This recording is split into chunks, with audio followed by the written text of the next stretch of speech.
off to questions to media. Matt Pollard, go ahead. Matt Pollard, Burgundy Wave. How's it going? Good. Back and forth game, tight, like some other home games recently. What you like about the second half? What maybe did you want to see a little bit more of to kind of maybe get the second goal or, wrestle control away from LAFC? Yeah, I think the first thing is an unbelievable win. I think now four wins in a row at home without a goal conceded, 5 if we count the Minnesota friendly here. So yeah, delighted with the defensive organisation, the mentality, the spirit of the group.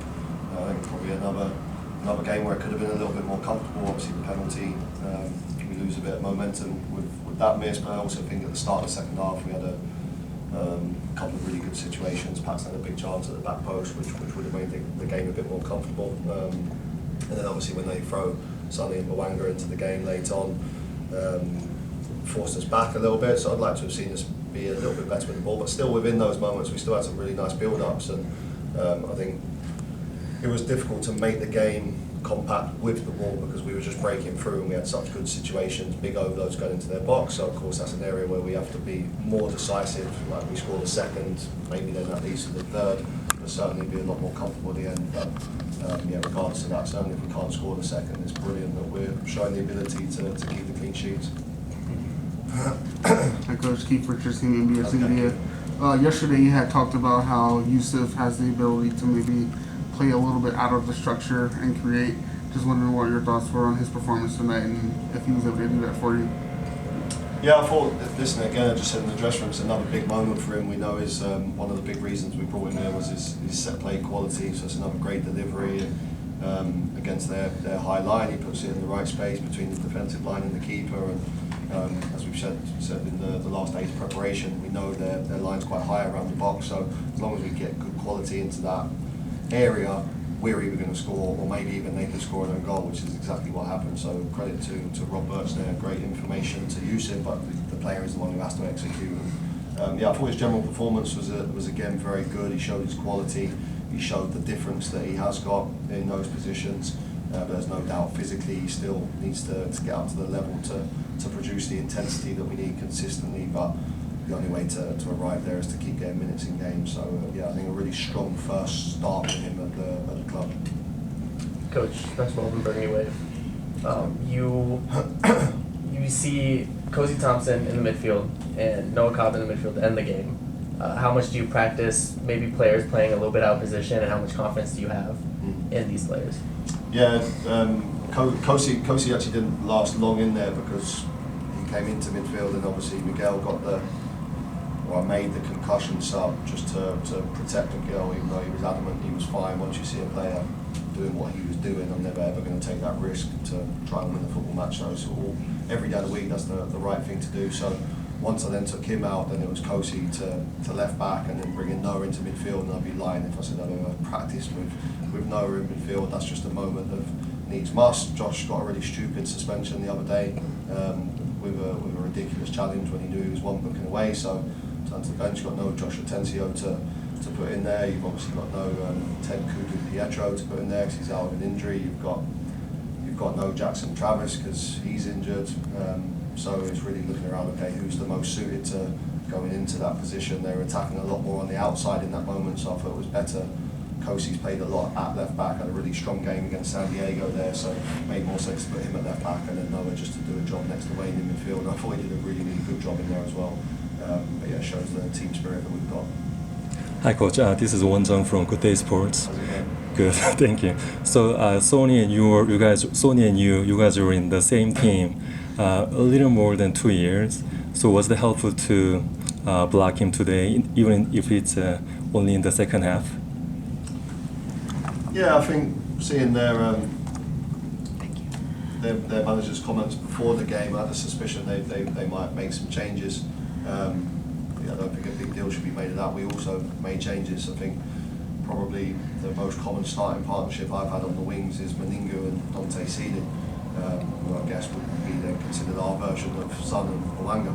And I didn't start either of those two today, gave opportunity to other guys, played Paxton out on the right and obviously started Yapi on the left. So yeah, I think both teams showed that in this moment you have to respect the schedule.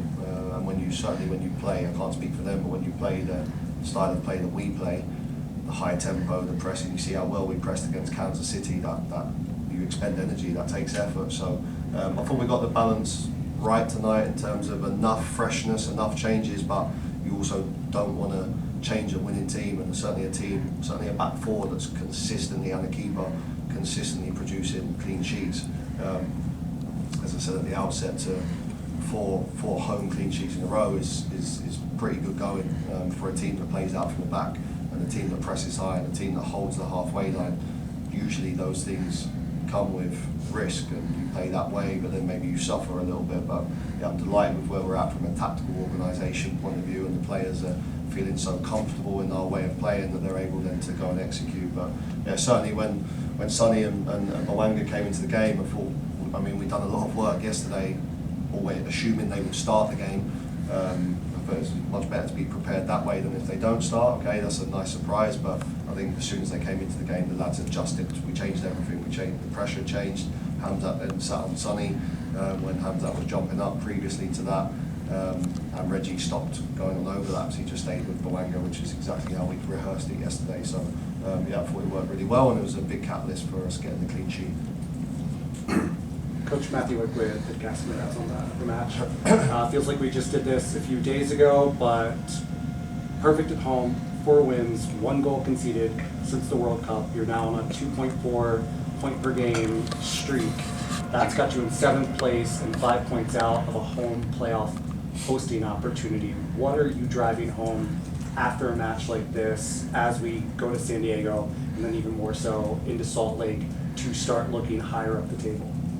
I think as I've said from day one, really, just we focus on the process, we focus on our football. It's a complex way of playing that does take time. I saw an interview with Kyle Walker talking about Pep, and how it took him, I think he said 2 years before he really got used to Pep's system and understanding how to find the free man. And obviously our whole football is no secret. We don't play like City, but the underlying core principle of trying to find the free man in all moments, difficult for the players. It's new concepts for them. So I think we just see week on week we get more and more comfortable, and it's the same for all of the different facets of our game. They get more and more comfortable with how I like them to stand in the defensive line.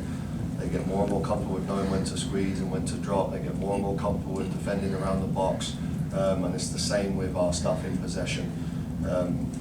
I think the biggest shift we've made since the break is the final third movements. Without giving them away, we do a lot of different things in the final third now to what we did previously, and that's why there's been a great spike in our touches in the opponent's penalty box, which was an area pre-break that I was really unhappy with.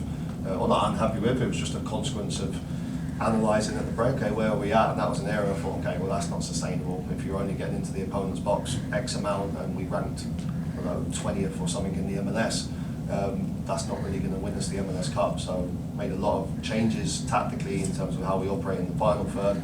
I think the good news is the spike in terms of how much we're getting into the box. Now it's just that last bit of the finishing, but that's the bit I'm calmest about. That will just come when it comes on a certain day. We just got to keep producing these metrics.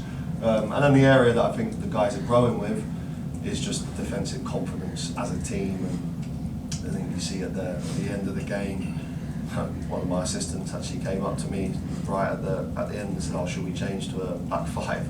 And I said, "No, take a look, we're playing a back 6." Because in that moment we had Dante tracked on the outside of the back 4, and Georgie Meninga tracked on the outside here. So we literally had the back 4 with both wingers on the outside of it, and then it was Paxton, Wayne and Noah and Rafa really trying to fight and control the space in front, which is where LA had a little bit of the side space, but really we kept a good line. They just kept resorting to trying to drop crosses into the box, which probably isn't their most desired way of attacking and trying to create chances. So I think the defensive spirit of the group, and I actually think we took a lot from St. Louis away, playing with 10 men. I think the boys took a lot of confidence from that game afterwards. Like, okay, if we can, when we have 11 men, if we can actually combine our football and our high pressing with then this desire to defend as a proper team around the edge of the box with every single player participating, starters and non-starters, and then we're ahead of a team. So we have good players, we have a top goalkeeper, so we are going to be difficult to score goals against. Okay, we have time for just 2 more here. Matt, Hamzat, give an update on his knock and your thoughts on his performance, in particular the play where he gets hurt and then still follows it up to clear that loose ball. Yeah, I thought it was his best performance for the Rapids. I just said that to him, which he didn't seem very happy about. But yeah, for me, that was his most complete performance from a physical perspective, a tactical perspective, and a technical perspective. I thought he was excellent. In fact, Gabby would vouch for this because she was hovering just behind me. But Sonny and Hugo Lloris were just asking me a lot about him. Just said they thought he was phenomenal. So that's big praise, obviously, from two guys of that stature. And I agree with him. I thought he was excellent. He covered every blade of grass. Sometimes with Hamzy, when you get to the midpoint in the second half, I've always felt his level just drops a little bit. He allows himself, he convinces himself that he is tired, and then he stops moving as aggressively for the ball, and he stops defending as aggressively without the ball. And that's why in a lot of games, if you notice, I tend to substitute him around that mark and swap him out for maybe a Josh Atencio or someone else coming in. Today there was absolutely no need to do that. There was no way he was coming off the pitch. But when he came off, and I asked him, and maybe it was lost in translation, I felt a hesitancy from him. And in those moments, you cannot afford to have hesitancy. We needed every player on the pitch fully fit, fully committed, at full intensity, and that was at that point I thought, okay, let's make the change. But I thought he was excellent. What was the injury? Don't know. Yeah, I don't know. I think I just spoke to the medical department there. There's very little concern, so I would imagine, touch wood, he'll be fit and available for San Diego. And last question. Coach McGillivray also went off for injury. Looks like he might be in concussion protocol possibly, but before that, looks like he was kind of all over the pitch and doing a lot of things. Just what do you think of his performance and kind of how he's adapted to doing quite a bit on the pitch? Yeah, I think globally he's been very, very good. I spoke about that the other day. I think today was a little drop off in his level with the ball, just in terms of maybe nothing anyone would notice, but in terms of his tactical decisions, like I was speaking about before, everything's about finding the free man. So, and there's always a couple of choices. So generally his pass completion was good, but in a lot of situations there was a more optimal pass he could play that he usually sees. But that's very, very natural. When we're in this game. That was an area pre-break that we didn't always pick up the results. I still maintain we're best when we're training. I think that's clear because we're learning a new methodology, a new system. Players are still getting used to everything I want, and as I said, it is complicated. So Seattle aside, we started after pre-season with a really, really positive points return. We've come back from a World Cup break where we've had extended training. We're doing exactly the same again. The challenge I put forth to the group is now we're going game. Okay, we might lose fluency. We might be a little bit leggy in some moments. But if we're leggy, what's the opponent feeling? Because in my opinion, we're the fittest team in the whole competition. So that's the mindset we need to have. And if it isn't going to be perfectly fluid with the ball like it was in the second half, win.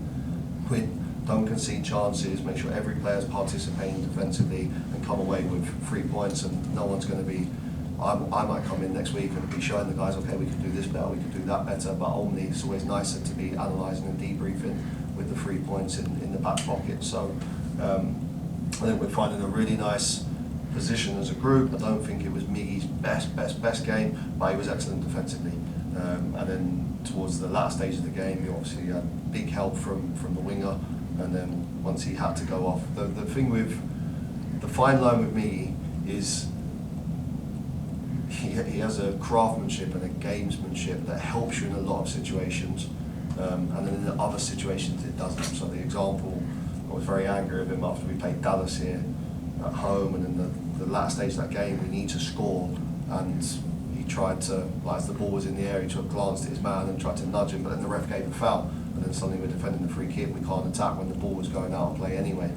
So he's always dancing on the fine line. I saw his interview post-game the other day where he spoke about being a great actor. So my hope is tonight he was back looking for an Oscar-worthy performance, and it was acting, but you put a head coach in a position, well, maybe not all head coaches, I speak for myself, when I see something like that, I'm never ever going to risk a player, and I don't even have time to discuss. It's too important. I can't discuss, is he concussed? I have no time as soon as I see that off the pitch. So I'm hoping he's telling the medical staff, hopefully, that it was just terrible acting on his part, and he's fighting for San Diego. But let's see, if he isn't, next man up.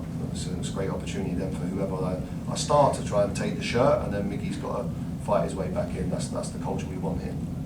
All right, and that's all the time we have for tonight. Thanks so much.